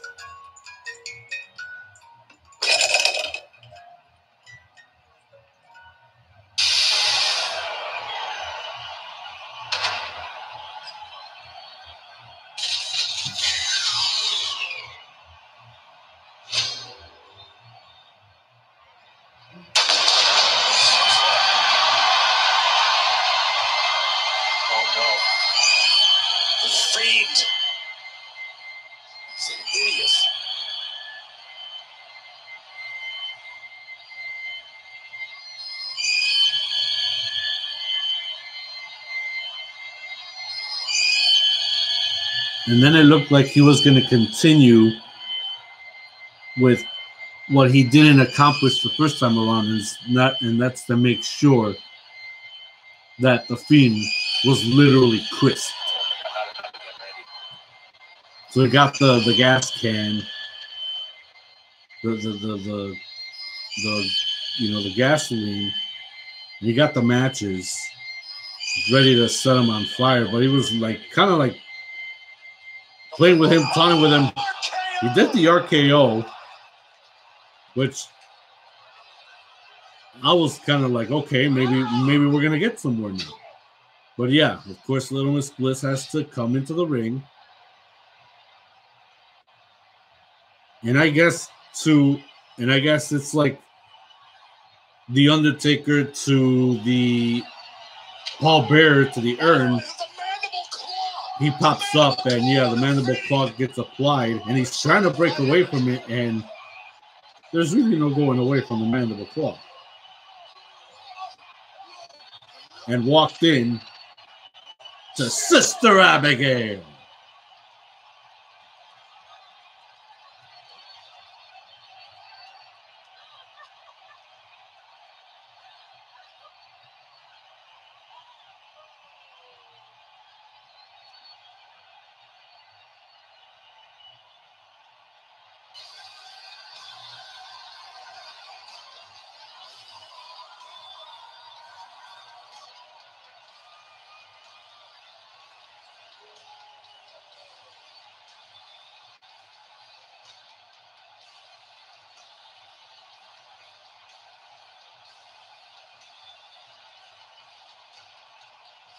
So I believe now, in order to not get my hopes up, I hope that they do some sort of a special match, and I think cinematic would be appropriate, to be honest with you. That way, all this angle can make sense, because doing it live and doing it for just a short, I don't know, 5-10 minutes. I can see them only doing this thing live for 5-10 minutes. If they really want to make sense out of this whole thing, for there to be a conclusion, at least up to WrestleMania, they got to make it cinematic. Got to. As long as they put the proper emphasis on it, and to say like, yeah, that pretty much no matter how hard Randy Orton tries to get rid of the Fiend or get rid of Bray Wyatt, he'll never do it, because it was tried before, and it's not gonna happen again. Exactly my point. You just took the words right out of my mouth. It has to deal with the emphasis of how all this can transpire, because I believe that doing it live is really not going to cut it. After everything that it has been shown, how supposedly Little Miss Bliss has the power and the fire and having things dropped almost close to injure Randy Orton, try to kill him, pretty much. Now you gotta make it into a movie of sorts, and just having it and just climax it the way that it should, and at the biggest stage of them all, at the show the Immortals, and that is WrestleMania. And I think that if they really put their heads together and make this go through, it should be cinematic, and it should be a special type of match, to be quite honest. Otherwise, all of this build-up would be absolute nonsense. I really believe that. Also, what's going on with Drew McIntyre, Bobby Lashley? If I can remember, Sheamus, of course, is still in the picture. They had a one-on-one, and Bobby Lashley still looking as almighty dominant as he can be. But now it looks like Sheamus is as he, looks into his path, for obviously a new start or a new rivalry to begin. Riddle comes into play, and I think we might see something start off with the two of them. Rhea Ripley has officially debuted on Monday Night Raw, and they just went right for it. She just went right for it and challenged Asuka for the Raw Women's Championship. Now, here, honestly, this could have been started maybe 2 or 3 weeks ago and not right there, right then. I feel that it might have lost some sort of a spark of some sort to actually do a proper build-up between these two women. And that way there could be a decent payoff of sorts. Not a huge payoff, but at least a decent payoff at WrestleMania. So them having to do the move like that, I think it took away the spark, I believe. It could be more than a spark, but I believe a spark to begin with. Now, as far as what was supposed to happen with Miz and Bad Bunny, it was originally supposed to be a tag team match between Miz and Morrison against Bad Bunny and Damian Priest. Now we're finding out it's only going to involve the Miz and Bad Bunny. There are pluses and minuses right there, because I thought that we were going to be seeing something really cool as a package involving all 4 guys in the ring. You're giving Damian Priest another chance for him to shine like never before, especially at the big stage of WrestleMania.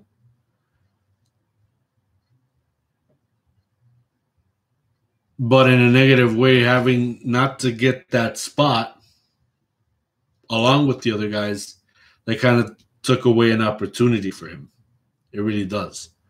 So now that it's a one-on-one, and obviously they're going to still be in their corner, so I guess it really wouldn't be a total loss. But nonetheless, I really believe that, for starters, when we first heard that it was going to be a tag team match, that this could be an explosive attraction on all facets of media, because obviously this match is going to be talked about. But then now, having it to be a one-on-one, I believe it's still going to be talked about, no doubt about that. You know, nothing's going to be taken away. It's just that the negative, unfortunately, will be Damian Priest not getting a shot at the big time just yet. So apparently we got another email. It says singles match because Priest and Morrison are reportedly hurt. Well, let's that changes things. Well, yes. Then I'll just stick with that. With that quote unquote assumption. It makes more sense, because I believe they are quietly hurt, and that's why we haven't heard much about them and why they weren't being involved. I'm pretty sure that if we didn't get to that report, it's gonna come out for us to get to and talk about, you know, in a later date. But nonetheless, if that's the reasons why, then now we know. Iceman, thank you very much for that info. We appreciate it. If only we would have you on the show, you know, we would still have a lot more to talk about, but having more than just 2 people having to talk about all this stuff. As well, while we were still on the topic of Asuka, the one who did got an opportunity this past Monday on Raw was Peyton Royce. I was impressed with Peyton Royce. This was something that should have happened to her a long time ago. I believe this is going to get her noticed in the long run. But, you know, with the way management would go, you know, it would be just that one-time thing, and then the next week, obviously, they're going to start off with something else. And obviously, there's major dissension when it comes to the team of Scorpion and Sub-Zero, as they were having harsh words with Little HBK and what was his title? Big Chocolatey Cool of Amos. And I'm talking about the New Day, phenomenal AJ Styles, and that big tall giant Amos. The way how they were asking the questions in that one promo, how they were trying to get to know Amos, it's like AJ doesn't know him at all. So who the hell's he been hanging out with? That's supposed to be his big time chum, best friend, and it turns out it's not even like that. So who's really in the pink here? Drew McIntyre had a 2-on-1 handicap match, and he showed off why he could take on the Hurt Business all by himself. And speaking of which, Bobby Lashley has already been making offers into the locker room to see who can take out Drew McIntyre before their match at WrestleMania. Who's going to step up to the plate? I guess we'll find out this Monday. Mandy Rose and Dana Brooke had another shot at Nia Jackson, Shayna Baszler, but to no avail. And obviously, Shane McMahon was trying to sucker anybody in that could do his dirty work against Braun Strowman. And fortunately, those victims were Elias and Jackson Riker. And that pretty much narrows down for what happened on Raw. There wasn't really much to be said, you know. We're almost close out of time, so we're gonna make this fast. We're gonna talk about NXT really quick. NXT had a really decent show this week. I was really getting in tight with the angle that's going on with Adam Cole, Kyle O'Reilly.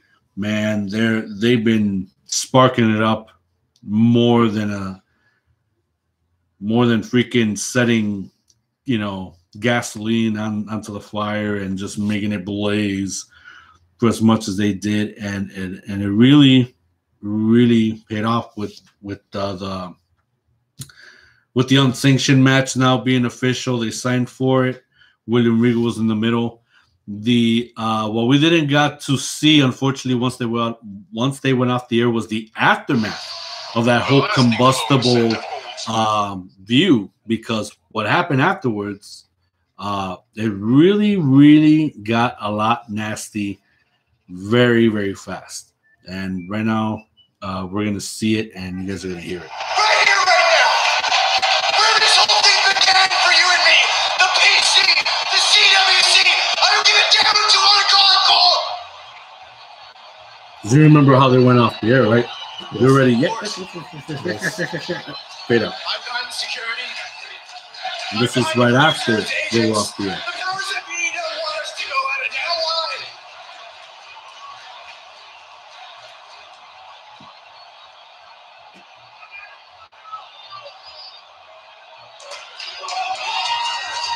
why? Adam Cole has lost it. He has completely lost it. Look at that. He decked the GM, William Regal. I'm pretty sure there's going to be repercussions for him.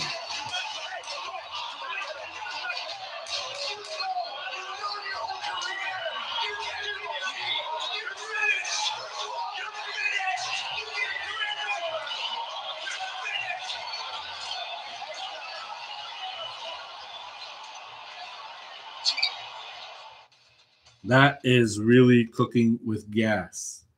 Really cooking with gas, man. And I can't wait for that match at Stand and Deliver. That one's going to be really, really something. I'll tell you that right now. It's really going to be something. It's still bringing out between Jordan Devlin and Santos Escobar in what I like to call the undisputed Cruiserweight Championship match. There's still a difference of opinion. But I think what really sold out on what could make this better besides having two titles was the one person in history who has been through that path, and that was none other than the Hall of Famer, the real Heartbreak Kid, Shawn Michaels, appeared at NXT and gave them the sign to the creed to say, hey, this match is too explosive. We got to make this taller like the ladder. So it's going to be official. It will be a ladder match for the undisputed Cruiserweight Championship of the world. Also, we heard that the leader of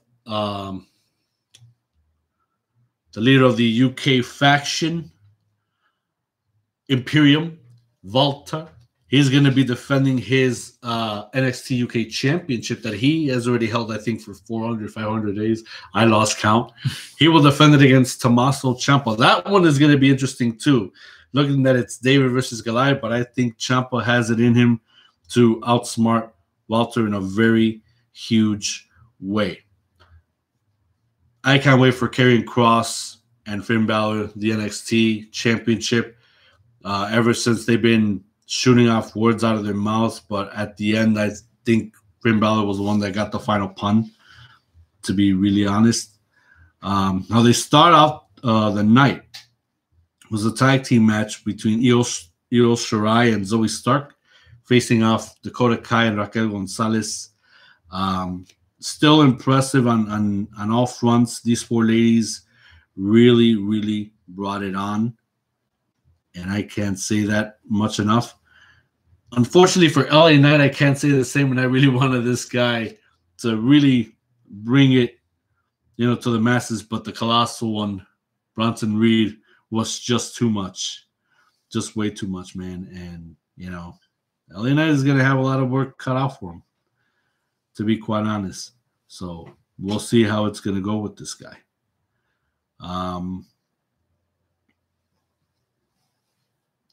So that's pretty much my rundown of NXT, and hopefully I'm going to get to talk a little bit more about it next week. But since we're almost running out of time, I do want to end this off with a little bit of the Hall of Fame. We just found out on Wednesday, literally on Wednesday, 2 future inductees have been mentioned. One of them is the great Khali. He will be a part of the Hall of Fame. Ranjan Singh gave him the good news, and there was no emotion on the big man, but he was actually happy. Him and his wife and the little babies at home, they were all thrilled. They can't wait for that to happen. Congratulations, great Khali. And, of course, to end it all off, the dead man, The Undertaker, on the episode of The Bump, gave his brother Kane the good news that Glenn Jacobs, who played Kane, who right now is a mayor of for Knox County, he will be also the next inductee to this year's Hall of Fame. So, great Khali, Kane, congratulations. You are going to be the next ones to be inducted for the class of 2021. And I can't wait for Tuesday, April the 6th, until the Hall of Fame will be shown on Peacock. That is one I am really so excited for. Another thing to talk about yesterday was March 26th, 2021, and it was just 20 years ago where we have witnessed the end of the Monday Night War between Nitro and Raw. Raw defeated Nitro. Nitro closed down with the Night of Champions.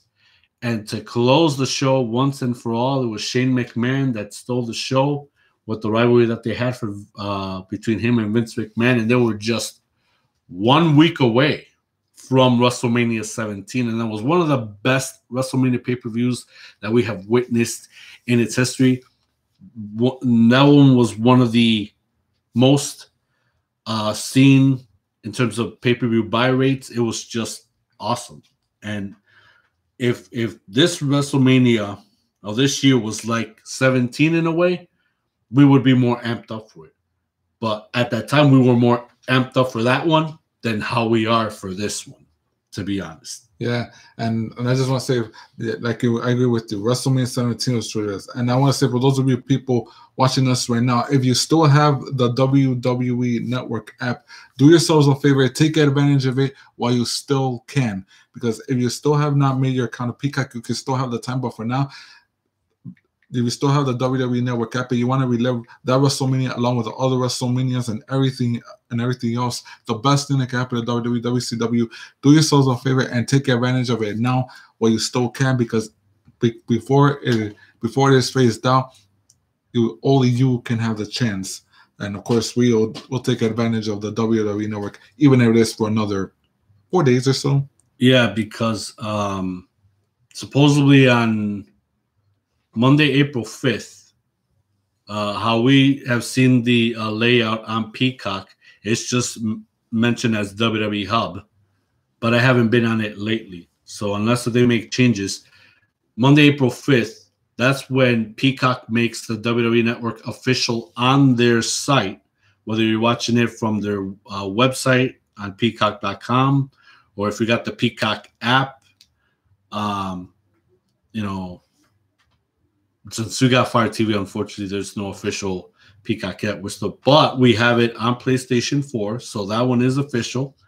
and we'll watch it from there until finally it gets on Fire TV. Or unless if you have Xfinity TV service, you can get Peacock for free. Go on to Xfinity to learn all of the information about that, and you don't get charged for it either. But right now, what's going on with Peacock? They are reviewing all 17,000 hours of WWE footage, and it seems to me like all of the swearing and cussing and all that stuff, it's going to get beeped. So to me, that's a negative, but obviously Peacock got some standards and practices they got to follow. So that's why I'm not all that thrilled that the network is going to Peacock, to be quite honest. And I can't imagine what other stuff is going to get ixnayed. I don't know if the stuff with Benoit is going to get ixnayed again, like how it was with 24/7. Amongst other stuff. Even the ECW stuff, their stuff might get censored completely or not be a part of it at all. So that's what I'm in fear of having, this network. So that's why, we're going to take advantage of the network while we still have it, the app itself, before it becomes official on to Peacock. And on the final note, also this past Wednesday, Dwayne "The Rock" Johnson celebrated his 1 year of bringing his tequila out to life, and that is the Teremana. Once I heard that the Teremana was going to be out on the market, I had to be in tune with it, and I wanted to really try this tequila out, and myself and the rest of the family. Unfortunately for my brother, he don't drink because of, of his health conditions. But we took shots for him. We tried the gold and we tried the silver. And out of trying both of them, the silver was decent, but obviously we tried also the gold, and we fell for the gold more than the silver because of how smooth it is. So to finish out this weekend in honor of the greatest actor, the greatest sports entertainer performer, and all of that good stuff, I want to congratulate here at the Eastman Armageddon Brand and Wrestling Weekend Recap. We want to congratulate The Rock for a successful 1 year of the existence of Teremana and why it's one of the best spirits in the world today. So here's to Rock, here's to the lovers of Teremana, and here's to why this one is one of the best spirits in the world. Thumbs up.